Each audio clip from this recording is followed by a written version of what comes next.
Elif'in mutfağına hoş geldiniz. Bugün sizlerle hamur açmasını bilmeyenler için çok pratik ve çok lezzetli, yumuşacık patatesli kaşarlı çörek tarifini paylaşmak istiyorum.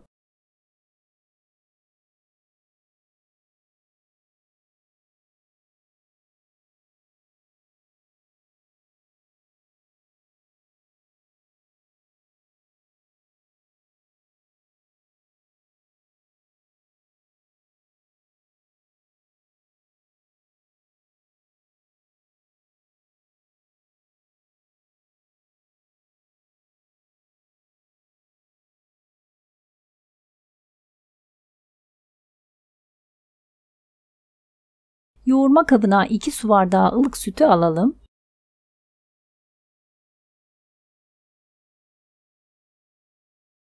Üzerine 1 paket instant maya ekleyip karıştıralım.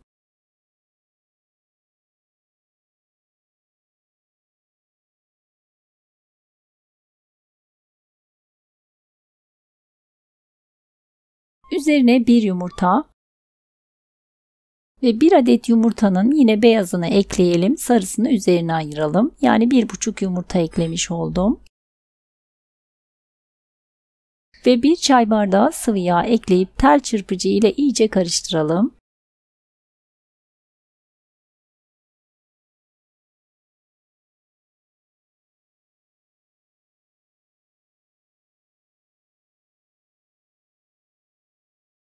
Ben 1 kase kadar ezilmiş beyaz peynir kullandım. Sizler isterseniz lor peyniri de kullanabilirsiniz. 3 adet orta boy patates, çiğ olarak rendenin iri tarafıyla rendeleyelim ve harcımızın içine ekleyelim.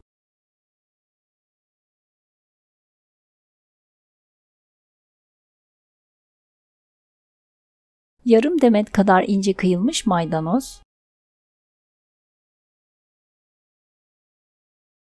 Ben 1 çay kaşığı kadar tuz ekledim çünkü peynirim tuzluydu. Sizler eklediğiniz peynirin tuz oranına göre tuz miktarını ayarlamalısınız. Malzemelerimizi spatula ile karıştıralım.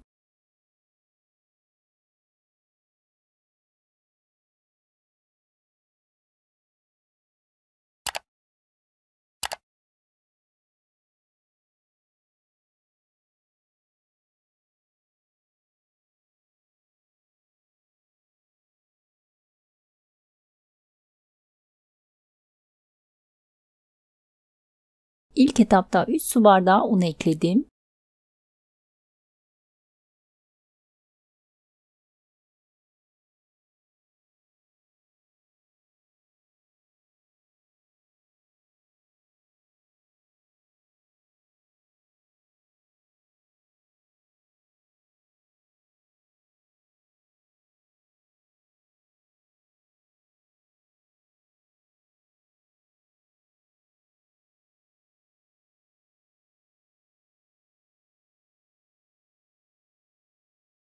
Unumuzu azar azar ilave ederek yoğuralım.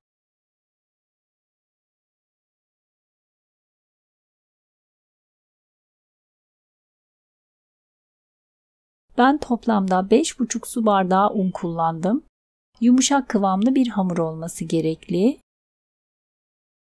Ele yapışacak kıvamda gördüğünüz gibi elimize yapışmaması için elinizi biraz sıvı yağ batırarak yoğurmaya devam edebilirsiniz.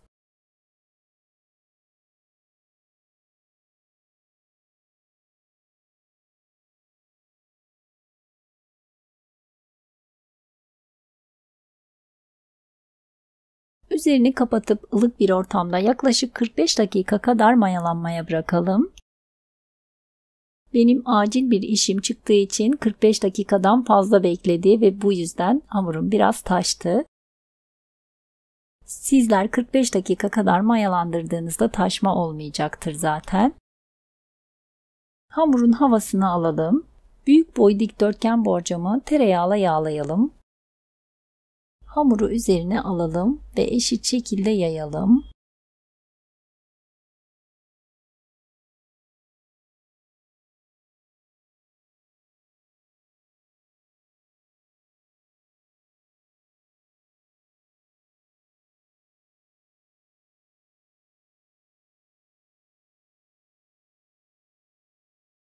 Yine elimizi yağa batırarak üzerine bastıralım.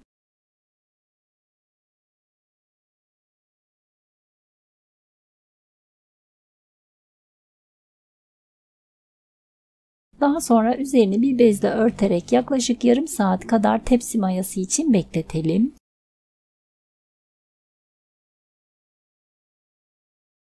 Parmaklarımızı yine yağa batırarak videoda gördüğünüz gibi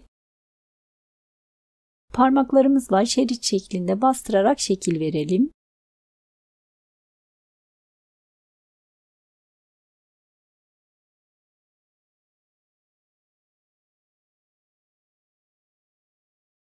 Daha sonra parmaklarla bastırdığımız kısımlara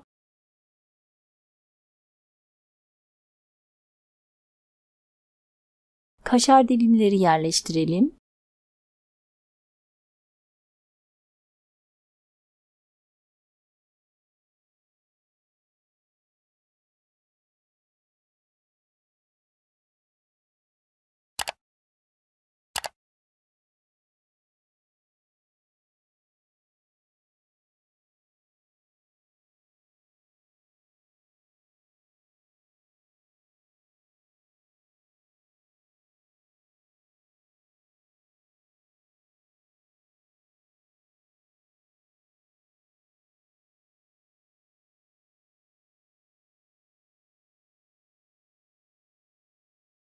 Bir adet yumurta sarısının üzerine 1 yemek kaşığı kadar sıvı yağ ekleyip güzelce karıştıralım ve hamurun mayasını almadan üzerine sürelim.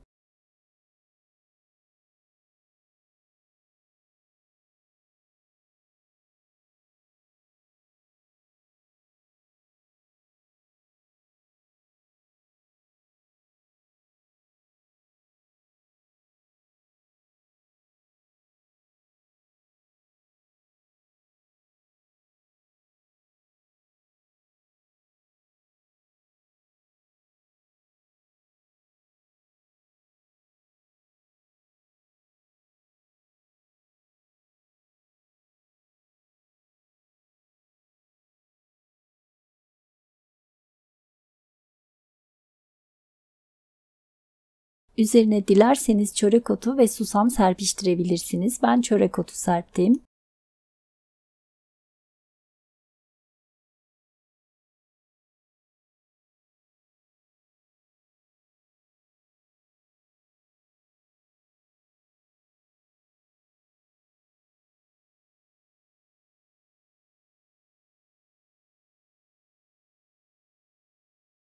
...175 derecelik ısınmış fırında üzeri kızarana kadar yaklaşık yarım saat kadar pişmeye bırakalım.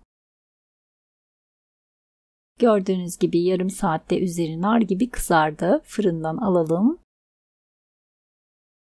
Yaklaşık 10 dakika kadar bekletip sıcak sıcak servis edebilirsiniz.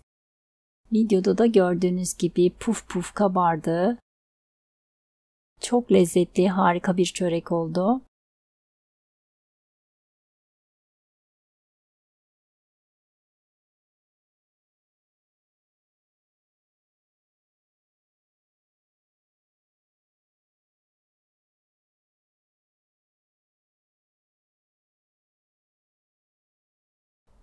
Sizlere çöreğimizin iç dokusunu da göstermek istiyorum ama çok sıcak olduğu için şu an zor tutuyorum. Gördüğünüz gibi yumuşacık, harika bir çörek oldu.